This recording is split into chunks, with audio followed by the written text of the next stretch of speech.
Um, so with that being said, everyone, let me just kind of recap a little bit in terms of what how everything will go moving forward. So, um, well, first off, let me ask you all if anyone has any questions first, because I know since we kind of lost some time, um, I just wanted to see if anyone had any questions to begin with, and then I'll kind of explain a little bit about what we'll do moving forward. And like I said, if I have to pause a little bit, while I'm talking, just please bear with me. I'm still not 100%, but I'll be better. Okay, so okay, yeah, yes.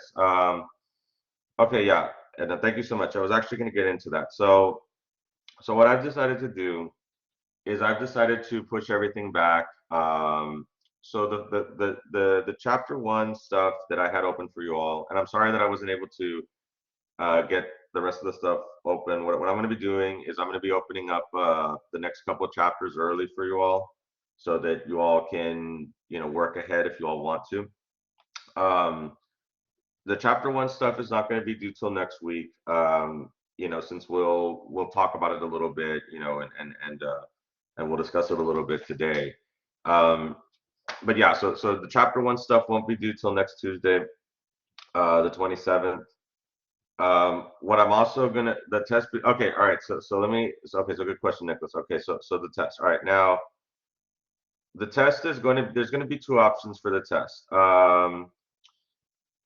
You can either take it in person or you could also take it online. All right. So I'll give you all the option. So I like it. Um, so I'll have those two options for you all. So it's up to you all in terms of what you feel most comfortable doing. It's going to be multiple choice. Yes. I'm still in the process of making the test. I'm thinking I'm probably going to do 50 questions, 2 points each. That's probably what I'm thinking of doing. Maybe it might be a little bit longer, but we'll see. I don't want to try to make the test too lengthy, but I'm still in the process of setting that up. What I'm also going to do is I'm also going to give you all a study guide for the first test. When would it be? Okay, I know. So the first test is going to be after we finish. It's going to cover chapters 1 through 4. So after we finish going over chapter 4, that's when we'll have the first test. Okay, so it's chapters 1 through 4. Let me type this up in the chat.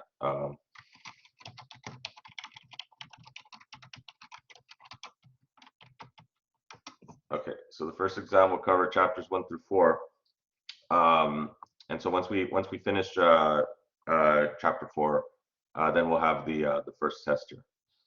Now, because we lost a little bit of time, we might have to double up a little bit later in the semester, but I mean, that's fine. We've got plenty of time to where if we have to maybe cover like a couple chapters per week or whatever, that's fine. We can go ahead and do that.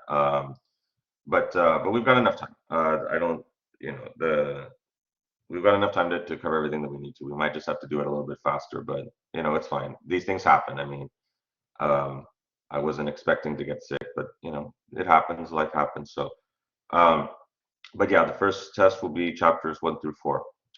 Um, so like I said, what I'm going to do is, like I said, I'm gonna move some due dates around. What I also want to tell you all really quickly is because of me being sick and all that, we can operate on what I like to call like soft deadline, I guess, or the more proper term is soft line, so to speak, where I'll have the due date set. But if you need extra time to turn in stuff, that's fine.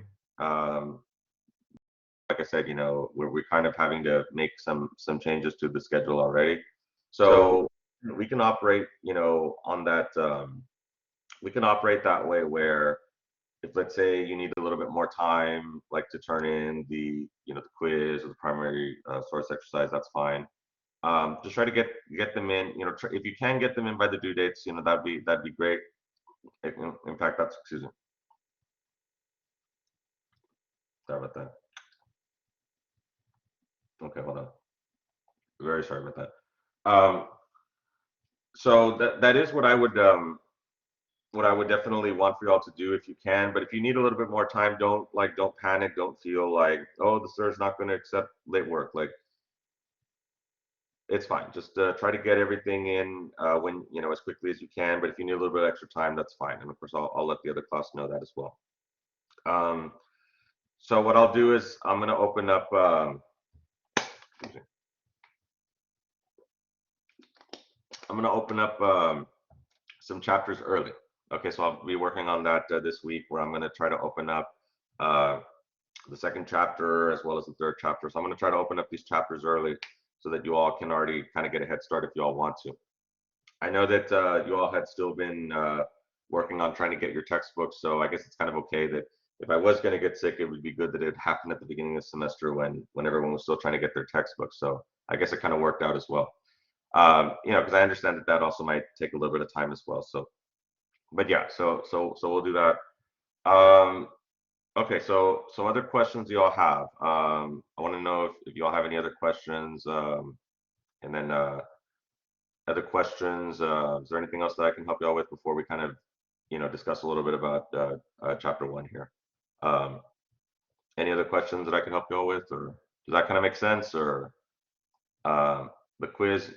Yes, yes. It's due on the 27th. Yes, it'll be due next Tuesday. Yes, as well as the primary source exercise. Yes, yes. So, and like I said, I will open up the next couple of chapters, and we'll do that throughout the rest of the semester. I will open up the next couple of chapters where if you all want to get a head start on that, you're more than welcome to do so.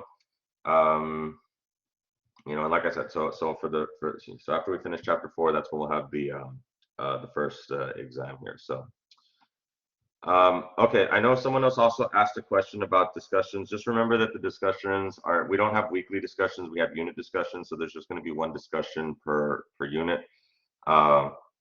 So be on the lookout for that. I'll let you all know when it's ready. I'm still in the process of looking to see which one I'm going to use, but yeah. So there'll be one unit discussion. Also keep in mind, and we'll talk about this when it's unit discussion week. I'll show you all the discussion, and then I'll walk you all through in terms of how to work on it. What are the things I'm looking for? I mean, we kind of went over this on the first day, but since I've been out, maybe we could use a little bit of a refresher. But yes, I'll explain to you all in terms of like the word requirements, what I'm looking for in terms of the responses. So I'll give you all some good advice on how to complete these, so that way you'll be able to do well on them. Okay, any other questions? Any other questions? Are there any other questions I can help you out with? Okay, sounds good. All right, okay, very good. Okay, so I know that we've kind of been on chapter 1 for a while. Have you all had a chance to go through chapter 1? Have you all had a chance to kind of read through it, kind of familiarize yourself with it? Have you all had a chance to, hopefully you all have by this time, since we've spent a little bit too much time on it, but okay, so I just wanted to see, yeah, so what we'll do right now is we'll kind of go over, like, some of the key points that I want y'all to focus on in chapter 1. We'll discuss it a bit here. So let me go ahead and let me see if I can share my screen really quickly, so that way we can. I always struggle with this because this setup looks different than the other Collaborate I use. So, but okay, hold on. So, okay, all right. Okay, so okay. So anyway, so also just to reiterate, everyone. So obviously, of course, what we'll be doing within our class meetings is we'll be kind of we'll be taking a look at the outline, and we'll kind of be looking at some of the key points within the outline that I want you all to focus on. For extra enrichment, of course, I also have as I mentioned before, I have the PowerPoints, the flashcards. There's also author videos, as well as some other lecture videos that I found that look really good, as well as the crash course history and crash course, U.S. history and world history videos that I'm going to be adding here as well.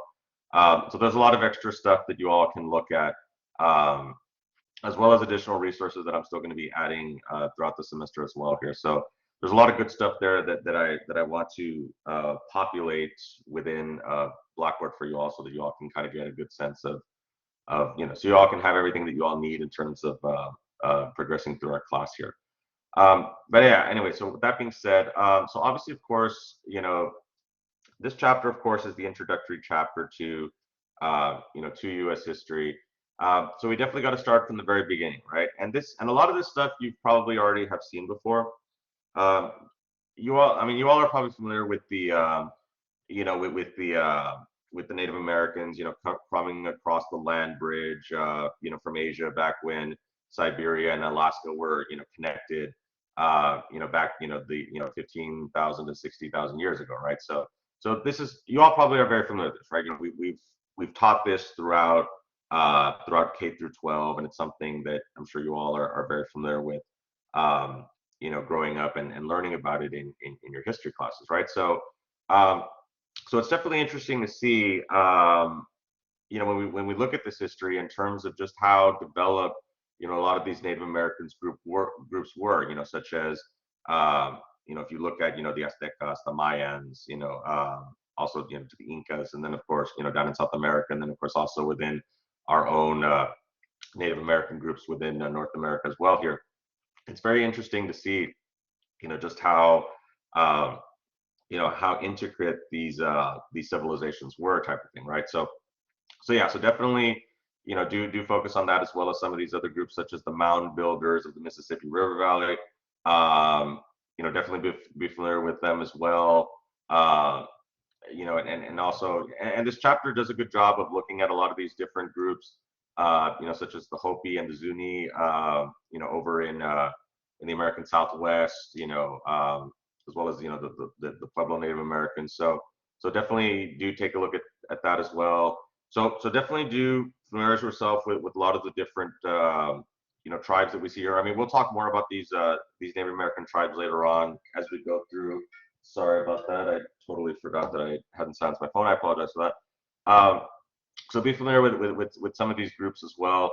Um, Definitely be familiar with Poverty Point and Cahokia. These, of course, um, were major trading posts within the Mississippi and Ohio River valleys. So definitely be familiar with them as well. It goes more into detail in terms of how the Native Americans live. So this is also another key point that I definitely want you all to focus on is, um, Native Americans are very unique when it comes to the different tribes, and this is also something you probably are familiar with, right? That not every Native American group is the same, right? You've probably seen some of those stereotypes, right? Like, when people think of Native Americans, what they think of, like the teepees and with the feathered caps and hunting the buffalo and all that. That's the stereotype of Native Americans, right? But there's so much more to Native Americans, right? Obviously there's all kinds of different tribes and groups, and they're going to have their, and the thing that the book talks about is that their adaptability to where they live, right? So of course, Indian tribes living in the eastern part of North America sustain themselves with diet of corn, squash, and beans, supplemented by fishing and hunting. So depending on where they live, that would determine what resources they would, that they would be able to find and use those resources in order to sustain themselves, right? So obviously, of course, if you've got Native Americans living by the coast, they're going to obviously, of course, be drawn to the ocean and fish in the ocean, and ultimately use, fishing for sustenance and all that. And of course, not every area within North America has the same type of crops or the same types of livestock available, right? Same type of animals. So they would definitely have to adapt here. And then of course they also believed in animism, right? Um, if you've seen like Pocahontas, right, you're probably familiar with, the concept of, the animals and the trees and the forest having spirits and everything, having these spirits and all that. So the Native Americans were very spiritual in terms of how they, how they treated the land, how they viewed the land, and everything that, the land itself was also, um, a living being as well, and things like that. So they were very spiritual in terms of how they viewed the land, and we'll talk about how this is different from how the Europeans viewed the land, and Europeans viewed the land more as a as objects that, that needed to be owned and things like that. So of course this was a very difference in philosophy here, right? So the book again talks more about, religion and how also that influenced their, their way of life. Um, the idea of owning private property, like I just mentioned, was foreign to Native Americans. They believed more in communal resources, and that, instead of private ownership. So again, we would see this come into conflict here, with the with the Europeans as they would come over, right? And so gender relations, of course, also we saw that you know that that because men would would a lot of a lot of the men would be away from the homes because they would out be out going on hunts. Women would maintain a lot of the administrative duties as well as household duties and agricultural duties of the tribe and things like that. So again, so the first part of this chapter, of course, obviously deals with the Native Americans and the early relationships that the Europeans had with them, right? And so the Europeans, of course, viewed the Native Americans as they viewed the Native Americans, obviously, of course, you're probably familiar with if you've seen like movies and documentaries, right? The Europeans probably did not have a very let me just check the chat to see if there's anything. I just want to see if there's anything here in the chat here. Okay, yeah, the Native. So obviously, of course, the the Europeans did not view the Native Americans very favorably, right? Of course, they did not view them as being as intelligent or articulate and not not being as civilized, right? Because of this differing viewpoint that the Native Americans had when it came to the land and the resources that they were using, right? So the Europeans felt that, well, if the Native Americans aren't owning the land, then we can own it, right? If they're not using it, I mean, at least using it in terms of the way the Europeans saw it, right? Yes, the Native Americans were using it, but they were using it in a more communal fashion um, as opposed to the Europeans who, like I said, they believed more in private ownership. So again, this was a difference of opinion here in terms of and difference of philosophy, difference of culture, and of course, obviously, the Europeans did not. They didn't feel that the Native Americans had a genuine religion, right? They did not believe in this idea of animalism and things like that. They, of course, obviously, the Europeans were bringing Judeo-Christian, uh, religious viewpoints, and so this came into conflict with the Native Americans, right? So again, some more philosophical differences. Uh, Europeans concluded that the notion of freedom was alien to Indian societies. Europeans concluded that Indians were barbaric because they were too free. So again, the key one of the key things that I want y'all to note here is not necessarily that I mean, all of this, of course, we have to look at it from different perspectives, right? So obviously, of course, the Europeans have their own perspective in terms of how humans should live. And you also have to remember that at this time, religion is something that is very big in people's personal lives, especially when it comes to the Europeans, right? The Europeans, very big on religion. Um, we'll talk about the pilgrims, next week in terms of, their reasons for coming over, which were based on very deeply held religious beliefs. We'll talk about that. But yes, but do keep in mind that religion is something that's very big for the Europeans in terms of driving their decisions and ultimately influencing their way of life. So if they come into contact with people who not only don't have the same type of religion, but maybe don't believe the same way that they do, this is going to be something that's going to be causing a lot of philosophical and cultural problems here. And so we'll see how this progresses later on here, right? So, but anyway, and then of course we'll talk about Christian liberty as well when we get to the Puritans. Um, Europeans believed that to embrace Christ was to provide freedom from sin.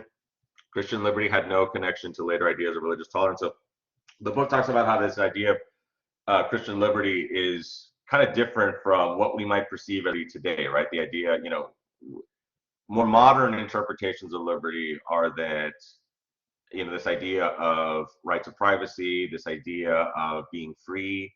Um, so Christian liberty felt freedom from sin, right? Not freedom to do whatever you wanted, but freedom from temptation. And so in order to be free from temptation, you had to adhere to the Christian faith. So it's kind of an interesting take on liberty, so to speak, right?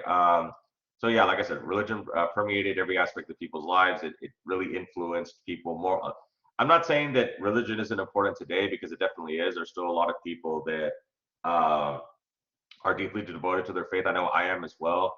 But the point that the book tries to make is that religion was not just confined to someone's personal life. You know, religion was evident in government. It was evident in the economy. It was evident everywhere, right? That pretty much every decision that was being made by people was made through a religious lens first. Like, you know, so that's what I'm trying to say. Does that make sense? That religion is every decision that was made, you know, through this lens of religion here, right? So, but yeah, anyway, it goes more into detail in terms of you know, this idea of freedom and authority, and how um, you know, and how, of course, it was influenced by religion. And of course, also under English law, women held very few rights and were submissive to their husbands because, again, going back to, you know, the religious influence, right? You know that this comes from, you know, doctrines that we see like in the Bible, where women are supposed to be subservient to men and all this. So there was a lot of this that was going on because of the interpretation, the religious interpretation that was going on, you know, and things like that. So of course we'll talk about this, how this progresses later on here. But yeah, anyway, so we'll talk more about this. We'll talk more about you know, Christian liberty. We'll talk a little bit more about it in the next chapter, because the Puritans definitely do subscribe to this idea as well. So okay, so then of course we get to the expansion of Europe. So also definitely do really take a look at this in terms of you know, obviously, of course, the Europeans coming over and looking at the different groups.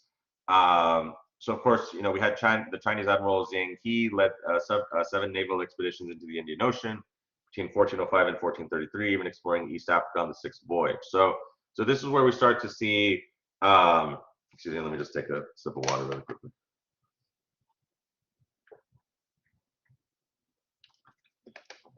Okay, thank you. Okay, so this is where we start to see you know, the Europeans already also start to engage in travel, engage in this maritime travel. So we start to see it with the Portuguese, right? Africa was a wealthy continent, and the search for African gold drove the early explorers. Portuguese established trading posts, factories along the western coast of Africa, and Portugal began colonizing Atlantic islands and established sugar plantations worked by slaves, such as the Azores, as well as, you know, some of these other you know, trading outposts, um, you know, you know, in Africa here.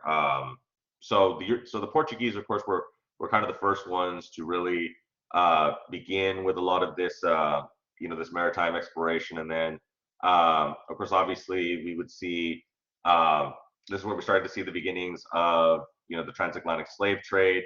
Um, you know, slavery was already one form of labor in Africa before the Europeans came. So what we mean by that is that slavery was already existing in Africa amongst the you know, the different warring tribes there in Africa. But now we were starting to see the slave trade expand into Europe, right? Where now the Europeans were starting to trading textiles and guns for African slaves, right? So this is where we started to see that. And of course, this would definitely be a very major this would definitely be a major theme within American history as we progress with the beginning of the slave trade. And then Vasco da Gama sailed to India in 1498. Portugal had established a vast trading empire, right? So the Portuguese were taking the lead here when it came to and again, and you have to remember that the Portuguese, their main, because some of these different countries are going to have different different strategies and different goals and endeavors, right? So the Portuguese, the Dutch also did this too. The Portuguese were mostly interested in setting up trading outposts, not necessarily conquering enormous amounts of land, although they would claim Brazil. It would be the Spanish and the French and the British that would, those countries would be the ones to not to say that they weren't interested in trading posts, but they were also interested in claiming these vast amounts of land for their empires, right? So then this, of course, leads us to Christopher Columbus, who was an Italian, was able to get financial support from King Ferdinand and Queen Isabella of Spain. And in the same year, 1492, I mean, you all know this, right? This is definitely very, very famous history. The king and queen completed the Reconquista, ordering all Muslims and Jews to convert to Catholicism or leave the country. So this was the unification, right, of Spain, that had been fighting against the Moors for hundreds of years, and ultimately led, you know, we have, of course, the Spanish Inquisition, and ultimately led to, the Jews and the Muslims either having to convert to Catholicism or have to leave the country, right? So at this time, of course, Columbus in the New World lands in Hispaniola, 1492, and colonization begins the next year.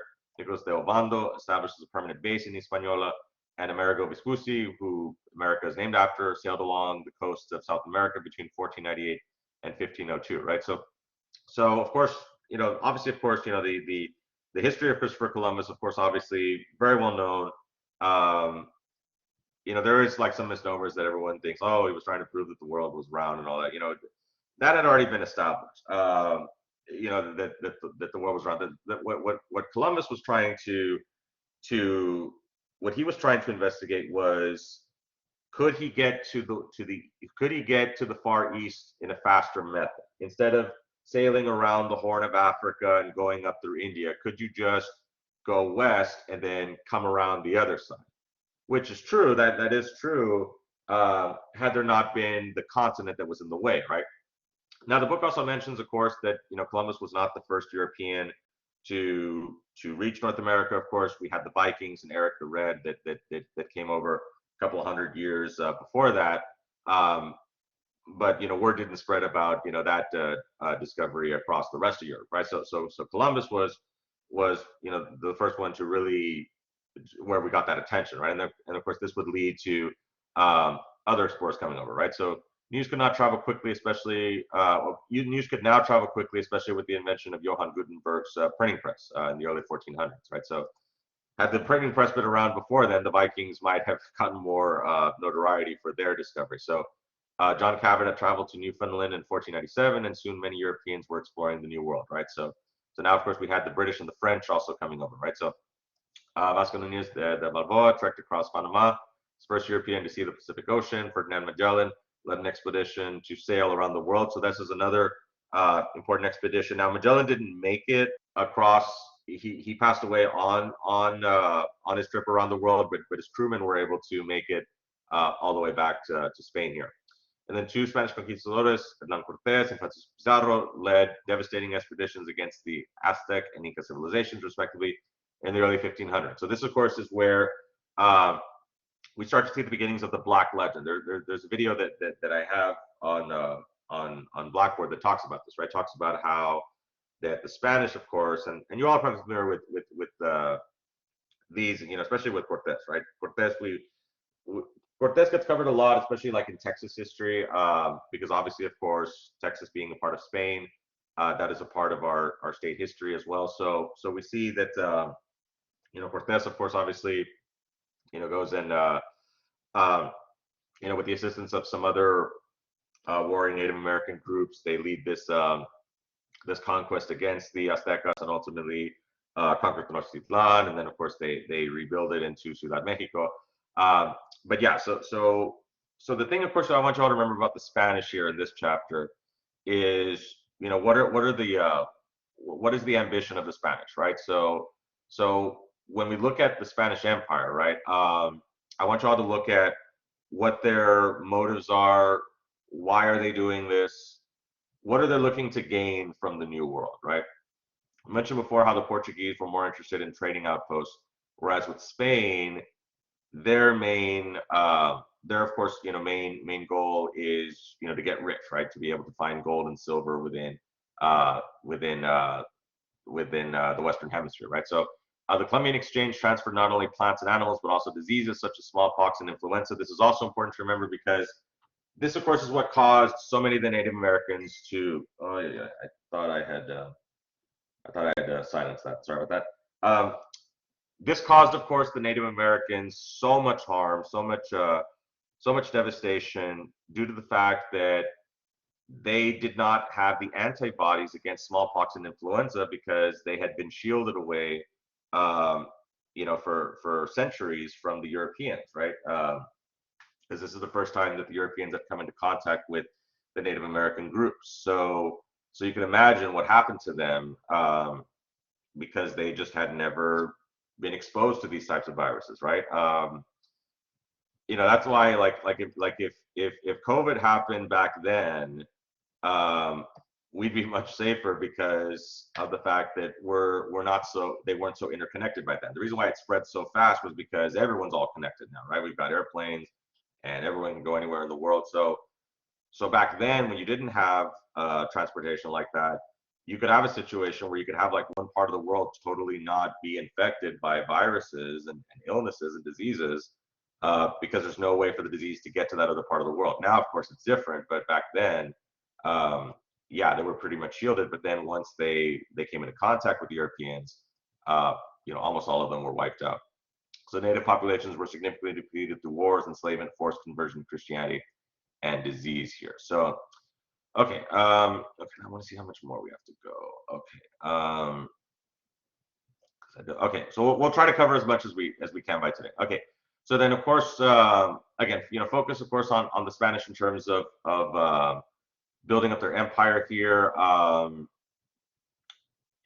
Spain established a stable government model after Spanish home rule and absolutism, and power flowed from the king to the Council of the Indies to viceroys to local officials. So this talks a little bit about the administrative setup within Spanish America, right? So obviously, of course, you had the king, and of course, you had the viceroys, who were basically tasked with overseeing the colonies. So like Mexico was New Spain here. The Catholic Church played a significant role in the administration of Spanish colonies. So again, like I mentioned, religion is very much intertwined with government. There is no freedom of religion here at this point, as we'll talk about later on when we get to our U.S. Constitution. Religion and government are working hand in hand here. So the Catholic Church, very much in charge of administering Spanish colonies. If you remember from Texas history, the Catholic Church was responsible for setting up the missions, in San Antonio and Nacogdoches and Goliad and all these different areas.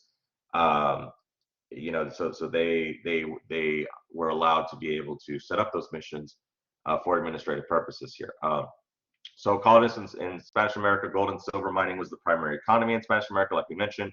Mines were worked by Indians, and many Spaniards came to the New World for easier social mobility. Yes, so a lot of the Spanish that came over, they came over because it would be easier to be able to move up within society in the New World. Kind of be able to get a fresh start a bit, and ultimately, because it'd be much harder to move up the ranks in the old world in Spain. Um, so this is what attracted a lot of people to come to the New World. A lot of these conquistadores, that came, like we mentioned, Cortés, Pizarro, Oñate was another one. Jose de Escandon, who is regarded as like the founder of South Texas, he also was one of these conquistadores that came over, and one of the later ones, and ultimately colonized the area here along the Rio Grande, on both sides of the Rio Grande, with communities such as Matamoros, Reynosa, Roma, Laredo. Revilla was a community that no longer exists, but it's where Zapata is today. So a lot of these, different communities are very, very old. Like I know Roma was, founded in the, back in the 1700s, right? So just kind of give you a sense of, how old some of these communities are, right? They're very, very old. Okay, so anyway, so let's continue. Colonists and the Indians, like we said, Indian inhabitants always outnumbered European colonists and descendants in Spanish America. The Peninsulares were people of European birth. So again, this is kind of going a little bit into the hierarchy, right? The Peninsulares were the Peninsulares were the people that were born that were going to be born in Spanish America, but their parents were of European descent, right? Spanish America, so these were pure-blooded, but they were born there in the Western Hemisphere. Spanish America evolved in a hybrid culture, part Indian, part Spanish, and in places part African.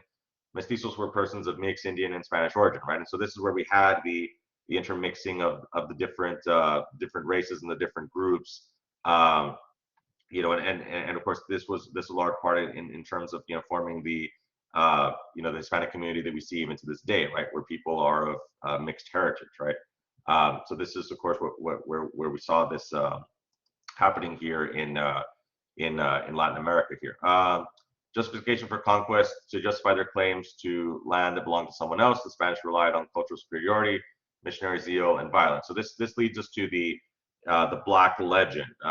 Like I said, the Black Legend does talk about how brutal the Spanish were in terms of how they treated the Native Americans. There was some pushback against this here. Bartolomé de las Casas wrote about the injustices of Spanish rule towards Las Casas insisted that Indians were rational beings and Spain had no grounds to deprive them of land or liberty, right?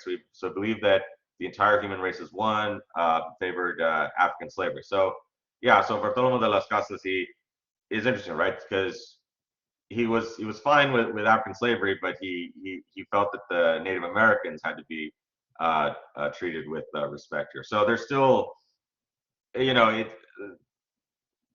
what I'm trying to say is that there's still that prejudice that we see, right? You know, and of course that'll still continue as we continue with our discussion here within U.S. history here.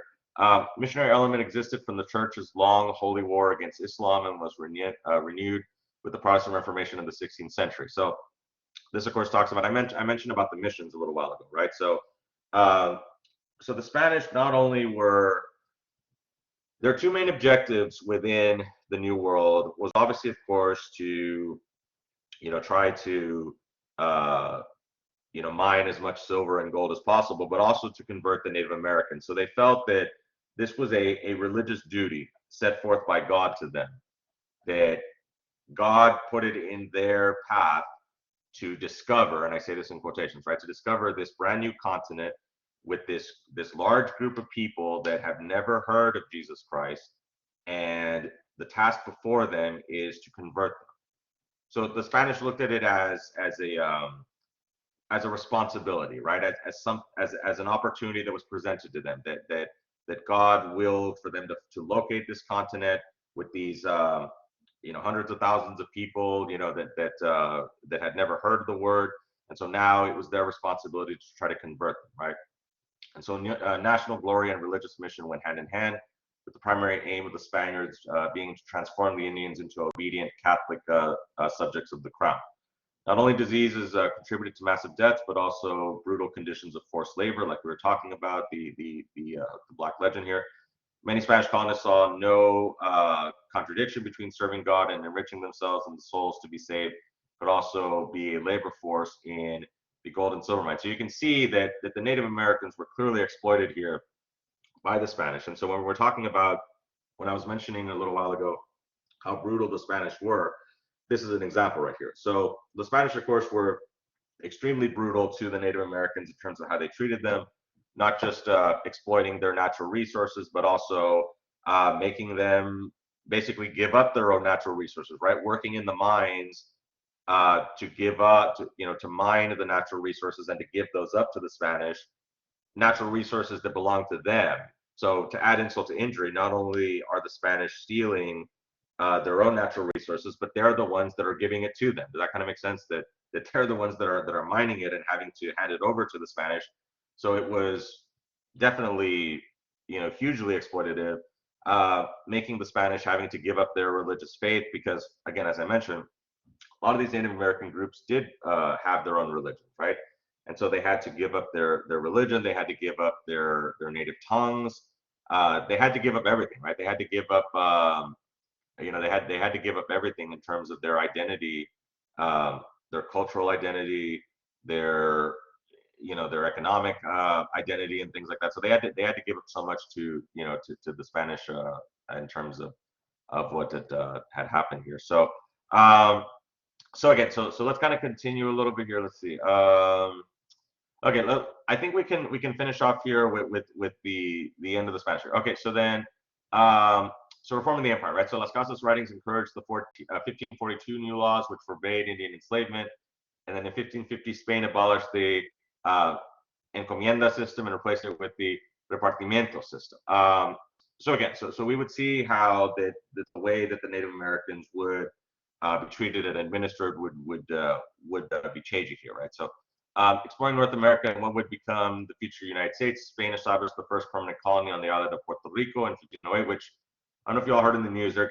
They just got battered yesterday by Hurricane Fiona, and now it's moving into the Dominican Republic. So I think I read that the entire island of Puerto Rico is without power right now. Just very, very sad situation. Of course, several years ago they had Hurricane Maria that just totally devastated the island. So that they do live in that part of the world where they do get hurricanes, unfortunately.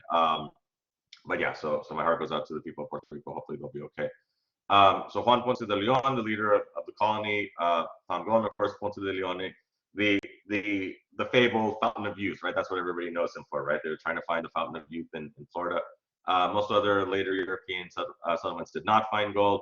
Large Spanish expeditions traveled through Florida, the Gulf of Mexico region, and the southwestern United States.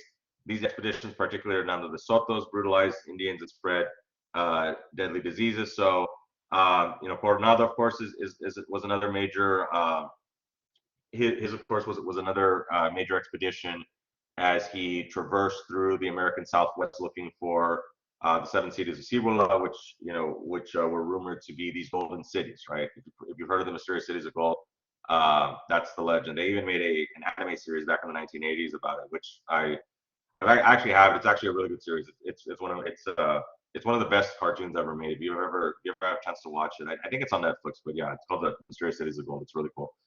Um, anyway, so of